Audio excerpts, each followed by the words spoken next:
Across the frozen tree lines of Eastern Europe, the Russian military is locked in a grinding, localized war of attrition. The human cost is staggering. Since the invasion began, Russian forces suffered nearly 1.2 million casualties, killed, wounded, and missing, all to shift a front line that remained nearly static for months. Yet thousands of miles away, Russian nuclear-capable strategic bombers are actively penetrating the Alaskan Air Defense Identification Zone. Many analysts view Moscow's tactical initiative in Ukraine as a sign of momentum, assuming the sheer physical cost of the war in the West will eventually degrade Russia's ability to project power anywhere else. The data suggests a different trajectory. Despite severe troop depletion in Europe, Russia is currently conducting a record-high number of joint military operations in the Indo-Pacific alongside China. This is the declining power paradox, one that is being filled from the east, tying Russia's survival in Europe to a new subordinate role in the Pacific. To understand the mechanism behind this shift, we have to look closely at the tactical metrics on the Eastern European front line. Unable to achieve rapid breakthroughs, the Russian military has resorted to attrition warfare, a strategy that relies heavily on massive expenditures of personnel and munitions to compensate for a lack of operational maneuverability. This chart compares daily rates of advance across major military offensives. Since taking the initiative in 2024, Russian forces in the Pokrovsk and Chasiv Yar offensives have moved at an average of 15 to 70 meters per day. That is slower than the trench warfare of the Battle of the Somme in 1916. Despite claims of battlefield initiative, these grounding offensives have captured less than 1.5% of Ukrainian territory over the last 2 years. The absolute human cost required to take those meters currently sits at an estimated 1.2 million killed, wounded, and missing soldiers. That casualty figure exceeds the combined losses of every Russian and Soviet conflict since the end of World War II. This friction is the direct result of Ukraine's defense-in-depth strategy.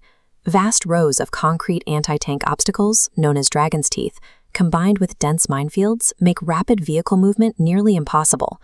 Denied armored mobility, commanders are forced to send dismounted infantry squads into highly vulnerable, exposed tactical maneuvers, marching directly into drone-saturated kill zones. Vladimir Putin projects inevitable victory to domestic and foreign audiences, but the mathematics of this blood cost cannot be sustained by the Russian population alone.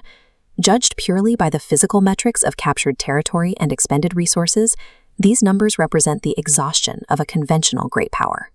We see the same pattern of exhaustion in the macroeconomic engine funding this attrition.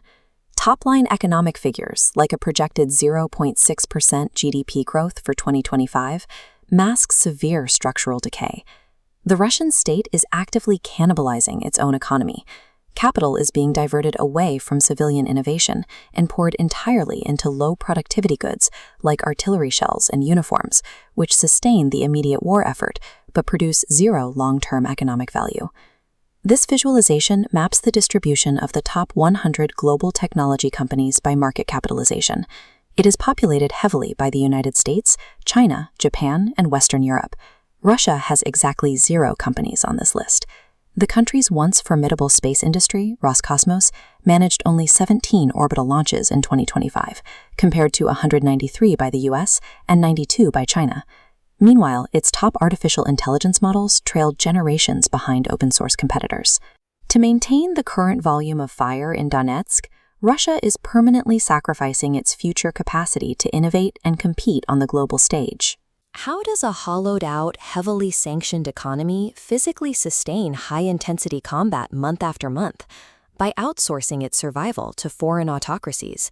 The Democratic People's Republic of Korea has injected thousands of troops directly into the conflict, fighting to clear Ukrainian forces out of Russia's Kursk region.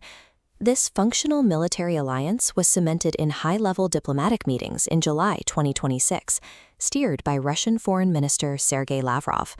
Bound by a formal, comprehensive strategic partnership agreement, Kim Jong-un has committed his own soldiers to die for Russian territory.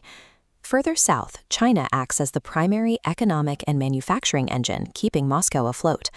Beijing now absorbs 75% of Russian oil exports, injecting the critical foreign capital needed to pay soldiers and build tanks. In return, Chinese manufacturers supply dual-use goods, civilian electronics, machine tools, and sensors that are easily repurposed for lethal military application.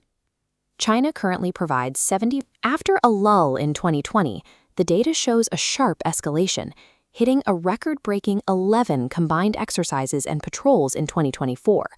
These operations include the massive Ocean 2024 drills and historic combined submarine patrols navigating the Sea of Japan and the East China Sea. Russian and Chinese naval task forces are now actively coordinating in contested maritime zones today as a unified military front. This Pacific footprint is expanding in spite of the massive strain on Russia's Eastern Military District units, which have suffered heavy losses in Ukraine. For the U.S. Indo-Pacific Command, led by Admiral Samuel Paparo, this two-front coordination represents a direct physical complication to Allied defense strategies. In exchange for the materials needed to sustain its campaign in Europe, Russia is operating as China's military proxy in the Indo-Pacific. The battlefields of Europe and the sea lanes of Asia are no longer separate problems. We're watching the consolidation of an adversary alignment, a formal logistical synchronization between Russia, China, Iran, and North Korea. Any diplomatic solution or ceasefire in Ukraine that ignores this integrated Asian supply network leaves the actual threat intact. To counter this, U.S. and allied policymakers have to target the economic nodes connecting these nations. That requires active tracking and seizure of the international shadow fleet, the unmarked tankers that circumvent sanctions to transport Russian oil.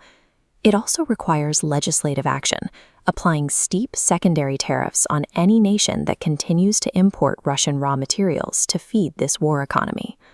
Western defense architecture must recognize that the trenches of Donetsk and the waters of the Taiwan Strait belong to a single interconnected logistical web. Russia's attempt to conquer Ukraine accelerated its decline as an independent great power. To avoid total collapse, Moscow outsourced its survival to Beijing and Pyongyang, creating a deeply integrated, multi-theater threat that the West must now face simultaneously.